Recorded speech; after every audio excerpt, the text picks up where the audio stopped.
Hi everyone, we are from Group B5.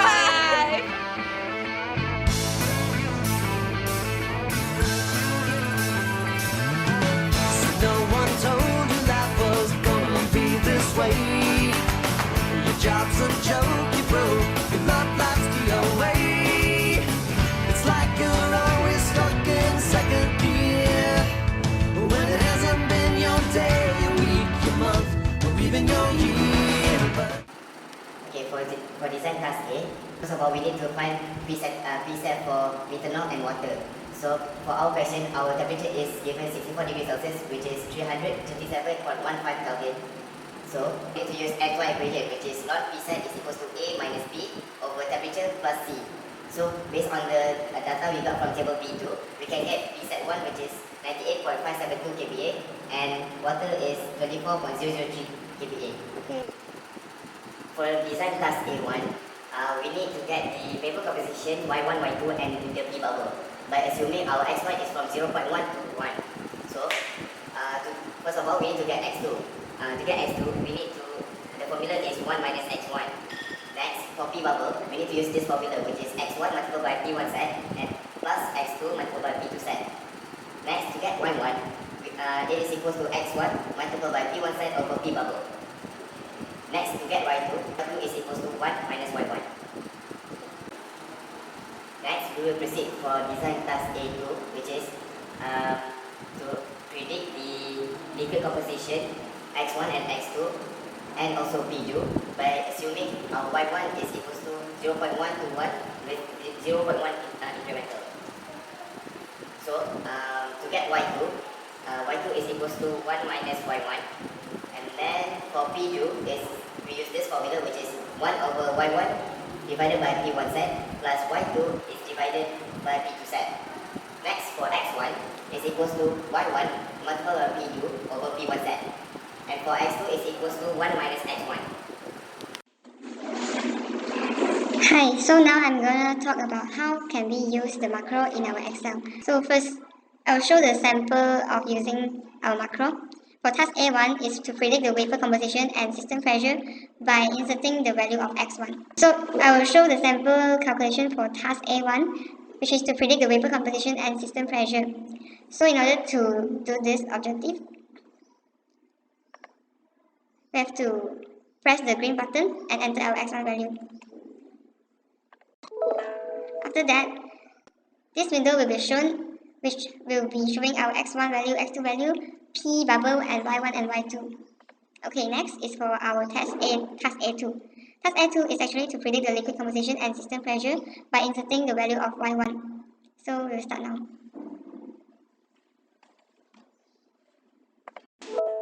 After that, the calculation for P due will be shown from this window, where Y1 value will be shown, Y2 will be shown, P due will be shown, and X1 and X2 will be shown. So these are the formula that is used in question 1 and question 2. So for task A3, we will have to predict the mole fraction of vapor over liquid, vapor composition and liquid composition by inserting the value of Z1 and P. So now, here we say that please insert value for Z1 and P in the yellow box. So now we have to insert our own value over here. After that, we have to press the green button to find all the answer.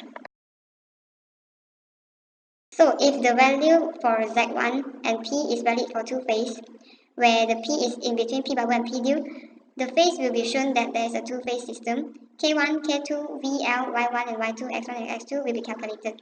However, if the P falls outside of P bubble and P due, the phase will be shown that there's only a single phase. So next, if the value of Z1 exceeds 1 or is smaller than 0, there will be an error message showing that Z value must be between 0 and 1. So the red button is actually to reset all the value, and we can start to insert our value again. So these are the equations which will be used in question number 3. Thank you. Okay, this is what the PMP calculation.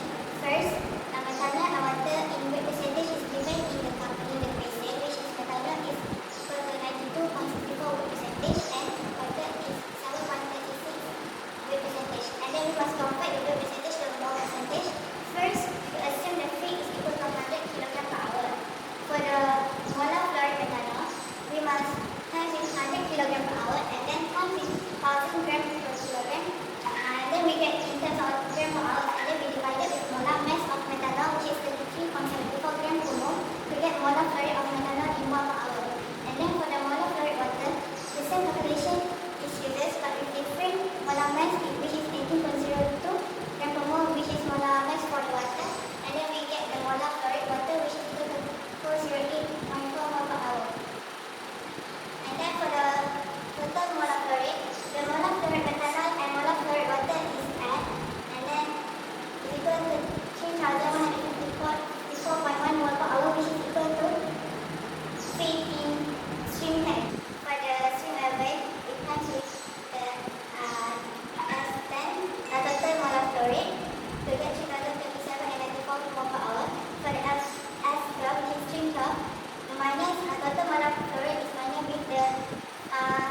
plus P bubble divided by 2 is equal to 79.55 kilopascal.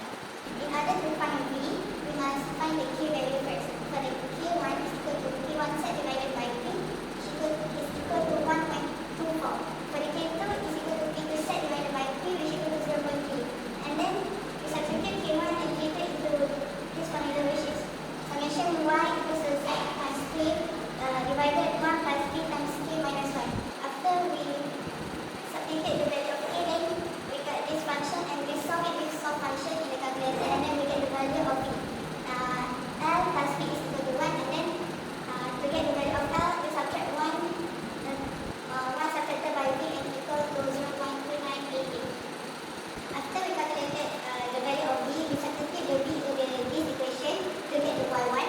For the value of Y2, 1 subtracted Y1, which is equal to 0.077, and the value of Y1 is equal to mole fraction in the distillate. For the S1, the equation is Y1 times P divided 1 by P1 set, which equals to 0.745, which equals to mole fraction of the water product. To get the S2, 1 subtracted by the S1 to get S2. So the mole fraction of the feed is 0.87. Hi, so today I'll be talking about the task B, the design of this graph, the Q1 curve and Q9. So firstly, to start calculating, to get this graph, we need to start with the Q line, the Q value. So to get the Q value, we need the heat of vaporization, latent heat capacity, and the boiling temperature of the mixture. So to get all of these values, we need to get an average, which is, let's say for HV, this HV times equals to mole fraction of methanol times the HV of methanol plus mole fraction of water and HV of water. So this applies to everything, HV, HL, CPL, and PV. So we got these values from that, and once we substitute all these values into this equation, we can get Q, which is 1.01. Alright, so once we get the Q value, we can substitute this Q value into this Q line equation, which is Y equals to Q minus Q1 over X minus XF minus K over Q minus 1. So once we substitute the Q value and XF is already given in our task, which is 0.87. So once we get to substitute all these values, we get this equation Y equals to 101x minus 87. From here itself, we can know that this line will be straight or almost slanted, because in the graph we only use limits x and y in 1. So this intersects 57, so it's almost a straight line. We'll get that later. But then, before we plot the graph, we calculate the VLE data, which we got from our previous task. And from there, we got our XF value, XD, and XD value. And then from there, we can already plot the graph. So we firstly got a 45-degree line, y is x, and then we substitute x1, y1 value for the methanol value of this. Then we get equilibrium curve. And then from there, we can put in the XD, XF, XD lines, which is already here. And then at XF, we can calculate the Q line. And the Q line, we already got the Q line. So we just put in a almost straight line, or if you're doing probably just draw until 87 and do that. And then from there, the intercept of this Q line and the equilibrium curve is 0.79 and 0.905. So from here, from these values, we can actually get our R minimum. So how to calculate R minimum? We put in these two values, the same values here, into this equation, yn plus 1 equals to R over R plus 1 xn plus xd over R plus 1. So once we put in the R values and the xd value, we can get our R minimum, which is 0.209.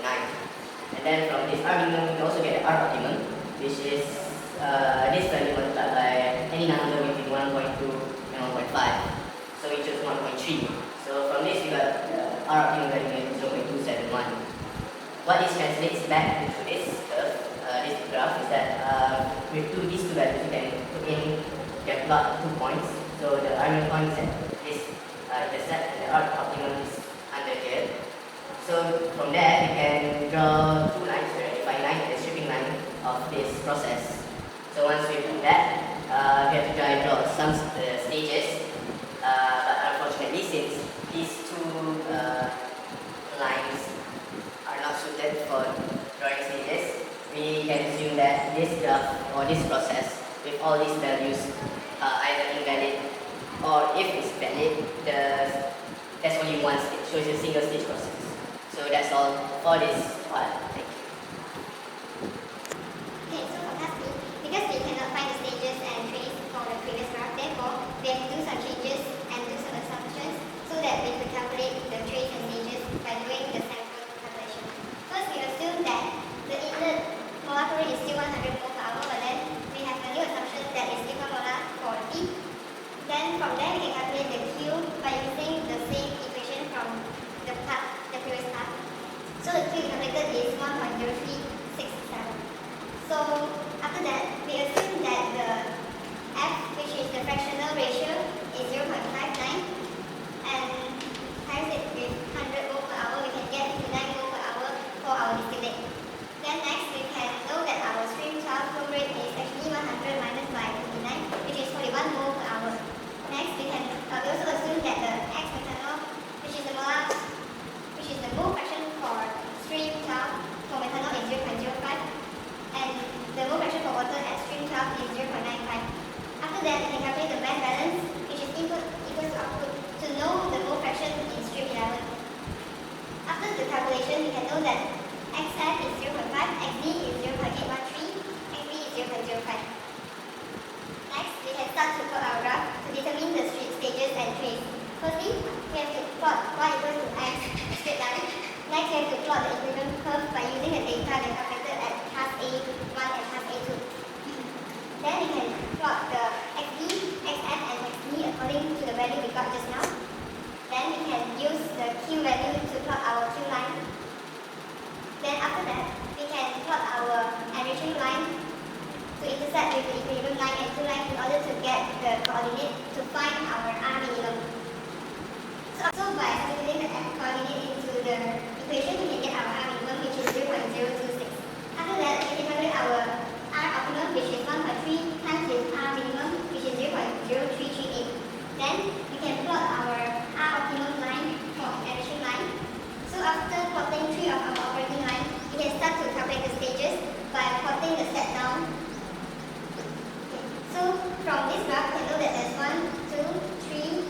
3.1 stages. But actually, this is just a sample from our project. We actually got 7 stages and 6 trains, which is shown in our discussion in task B. So actually, the method of plotting this graph is using Matplotlib method. Okay, that's all from us.